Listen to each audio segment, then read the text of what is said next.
I am sure that everyone watching this has heard this before. Vaginas should not smell dirty. From the time we were young, we women were told to wash, to spray, to scrub, to douche, always with the message that our natural scent was something shameful. But what if I told you that almost everything we have heard about odor, especially after 60, has been untrue? Maybe you recognize yourself in this situation. You are intimate with someone, yet your mind is not fully present. Instead, you are worrying about what your partner might think. Some women even stop their partners from going down on them because they feel insecure about how they might experience the smell or taste. And over the years, these fears can quietly lead to avoiding intimacy altogether, even when your heart still longs for closeness. In this video, we are going to make sure you know not only what a normal vaginal smell is, but also exactly what to do and what not to do when you notice changes, especially after 60. By the end of this video, you will definitely feel better than ever about your body and your intimate parts. Now, if you are new here to the Female Health Hub, welcome. Please remember to like and subscribe so you can join our weekly talks. My name is Lia Parker, and with 30 years of experience as a gynecologist, I have guided thousands of women through questions that too often go unspoken. Today, I am here to walk with you through this one. Let us dive in. Before we begin, I want to say something important. In this video, you may hear a few medical words, but please do not worry. I will always explain everything in simple, everyday language, step by step. This video is for all women to understand, no matter your background. When we are younger, the natural scent of the vagina is shaped by many things: our monthly cycle, pregnancy, even the foods we eat. But after 60, the story begins to change, because our bodies themselves are different. One of the biggest reasons is a hormone called estrogen. This hormone is what used to keep the vaginal tissues soft, elastic, and moist. It also helped the vagina stay in balance, so the natural good bacteria could protect us from infections. After menopause, when estrogen levels drop, these tissues become thinner and drier, and this does not just affect comfort during intimacy, it also affects odor. Now let me explain something important. The balance inside the vagina is often described with a term you may have heard before: pH. This is simply a way to measure how sour or how base something is. A pH of 7 is neutral, like plain water. Everything below 7 is acidic or sour. Everything above 7 is more base. Don't worry, you do not need to remember the numbers, just try to understand the idea. So let me ask you, what do you think is the normal pH of a healthy vagina? Is it 7? Maybe 6? Or 5? What do you think? The answer is lower, usually around 3.5 to 4.5. That means a healthy vagina is naturally on the sour side, and that gentle sourness is exactly what keeps the helpful bacteria strong and the unhelpful bacteria weak. But after menopause, when estrogen goes down, those helpful bacteria become fewer. Without them, the vagina slowly shifts closer to neutral, and that is when new odors can appear, because the natural balance has changed. For some women, the change is subtle, a faint mustiness or an earthier scent that was not there before. For others, the difference feels stronger, with irritation or unusual discharge. Because it often happens slowly, many women assume it is just part of getting older and never ask questions. But estrogen is only part of the story. Other parts of life also play a role. For example, some medicines can disturb this balance. Antibiotics, which are used for infections, kill not only the bad bacteria, but also the good ones that normally protect the vagina. And in women who had breast cancer, certain hormone-blocking medicines lower estrogen even further, which can make the tissues even drier and more fragile. Other factors can also make a difference. Wearing tight synthetic underwear traps heat and moisture. Bladder leaks, which are very common after 60, leave dampness that mixes with natural secretions. Even sitting too long in warm clothes can cause extra sweat in the groin, and sweat itself has its own scent. So yes, aging and hormones are at the heart of it, but lifestyle, health conditions, and even stress all add to the changes. And here is the most important message: these changes are normal, but they are not something you have to live with in silence. Once you understand why vaginal odor is different after 60, you can respond with wisdom, not fear. Now that we understand why odor changes after 60, the next question is, what do most women do about it? And sadly, this is where so many fall into the same traps. If you recognize yourself in these, Please do not feel bad. I have seen these mistakes again and again, even in women who are very health conscious and careful. The first mistake is something called douching. Let me explain. Douching is when a woman washes out the inside of her vagina with water, or with bottles filled with perfumes and chemicals. For decades, advertisements told us that this was the secret to freshness. But here is the truth: the vagina is already a self-cleaning organ.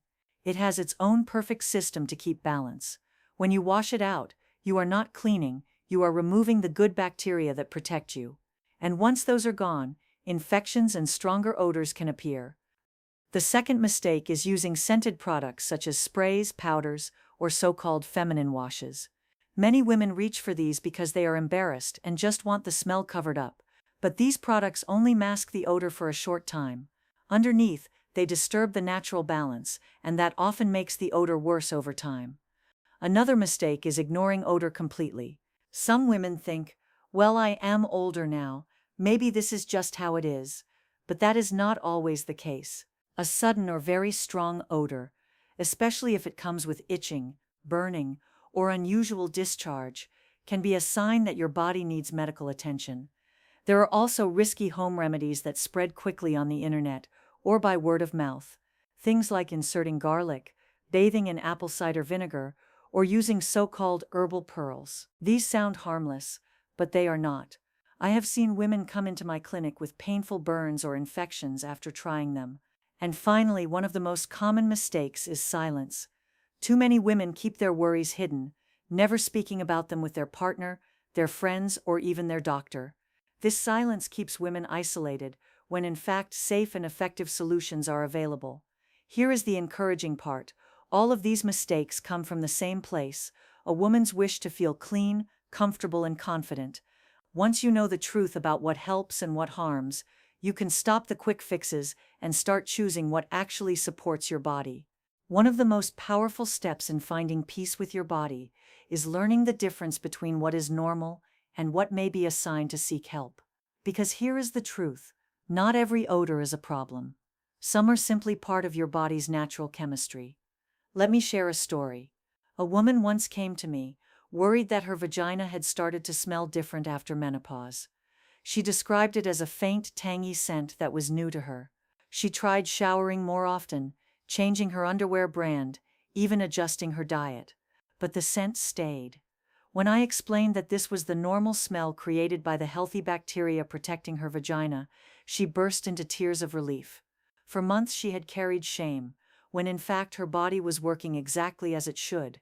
This is what I want you to know: a light, slightly musty, tangy, or even earthy scent can all be normal. Sweat around the groin, small bladder leaks, or sitting too long in warm clothes can create mild odor, and that does not mean something is wrong. But sometimes odor is a warning sign. If the smell is strong, fishy, or rotten, that is not normal. If it comes with discharge that is green, gray, or unusually thick, that can mean infection. If odor is paired with itching, burning, or pain during intimacy, those are also signals to see a doctor. Let me give you another story. A woman in her 70s once came to me after months of worrying about what she called a metallic smell. She assumed it was just another part of aging. But when I examined her, we discovered that small tears in her dry vaginal tissue were causing tiny amounts of bleeding. That blood, mixed with her natural secretions, created the metallic scent. Once we treated her dryness and healed the tissues, the odor disappeared, and so did her embarrassment.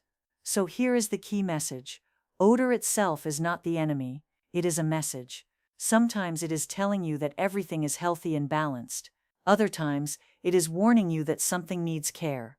The challenge is not to hide it, but to listen with curiosity, not shame. When you do this, you move from fear into wisdom.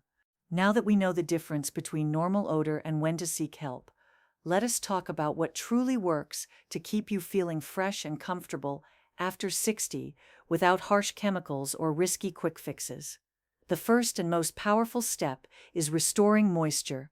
After menopause, when estrogen levels drop, the tissues of the vagina and vulva become thinner and drier. This dryness disrupts the balance of good bacteria, which can change odor. Using a safe vaginal moisturizer, or in some cases a low-dose vaginal estrogen, recommended by a doctor, can restore that balance. I have seen women's comfort and confidence completely transform with this one change alone. The second step is choosing breathable clothing. Cotton underwear, looser skirts or trousers, and avoiding long hours in tight synthetic fabrics allow air to circulate. Sweat and trapped moisture create a breeding ground for bacteria, but when the area can breathe, the natural balance stays healthier. Another important piece is gentle hygiene. Many women feel the urge to scrub or wash inside with soaps or wipes, but the vagina does not need this. It is self-cleaning. All it needs is mild, unscented soap and warm water on the outside only. The less you interfere, the more stable the natural balance will be. Hydration also matters. Drinking enough water supports your body's tissues and helps prevent dryness. When you are dehydrated, dryness gets worse, and as you now know, dryness can make odor stronger. And then there is pelvic health. Bladder leaks are very common after 60, and they can leave a chemical or bleach-like smell if urine stays against the skin. Using pads designed for leaks and doing pelvic floor exercises can reduce leaks, which reduces odor. And finally, one of the most important solutions is this: see your doctor when something feels off. I know it can feel embarrassing to bring up vaginal odor in the clinic, but remember, your doctor has heard it all before. Getting the right diagnosis means you can stop guessing, stop trying random remedies, and start feeling like yourself again. The goal is not to smell like roses or perfume. The goal is to support your body's natural balance so that you feel fresh, comfortable, and confident in your own skin. Over the years, I have sat with so many women who carried quiet shame about this issue. Some lived with it for decades, never telling a soul. Others tried every spray, powder, or home remedy they could find, only to feel more frustrated and defeated. I remember one woman in her mid-60s who told me she had stopped going to church events because she was convinced people could smell her. She even carried mints in her purse and dabbed perfume on her wrists to mask her anxiety, but still she avoided hugs and closeness. When we finally talked openly, we discovered she had a simple bacterial imbalance that was easy to treat. Within weeks, the odor was gone, and she was back to her warm social self.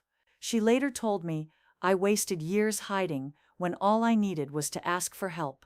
Another woman in her 70s explained through tears that she no longer allowed her husband to touch her. She loved him dearly, but she was so self-conscious about changes in her body that she pulled away from intimacy. Together we worked on gentle vaginal moisturizers and local estrogen treatment. Slowly her tissues healed, the odor calmed, and she regained her confidence. Months later, she smiled and said, "I feel like a wife again, not just a patient." These stories remind me, and I hope remind you, that you are not alone. Every woman's journey is different, but the feelings of embarrassment, isolation, and worry are shared by many. And the truth is, there are safe, effective ways to address these changes. The most powerful shift happens not just in the body, but in the heart. When a woman realizes that vaginal odor is not a sign of dirtiness, but a message from her body, she moves from shame to self-respect. And that change is as important as any treatment.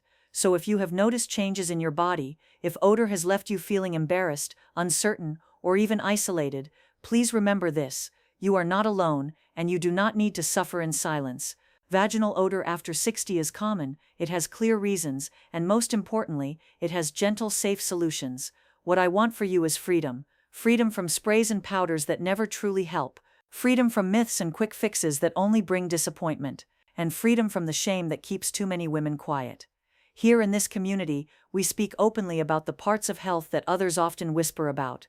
Because every woman deserves to feel clean, comfortable, and confident in her own body, no matter her age. So I invite you, share your story in the comments below. Tell me what you have experienced, what has helped you, or even what you still worry about. When you speak, you are not just helping yourself, you are giving courage to another woman who may still be holding her questions inside. And if you found this conversation valuable, I would love for you to join us each week here at the Female Health Hub, where we keep uncovering the truths about women's bodies that too often go unspoken. Together, let us keep learning, supporting, and reminding one another. Our bodies are wise, our experiences matter, and we are never too old to feel fresh, vibrant, and at home in ourselves.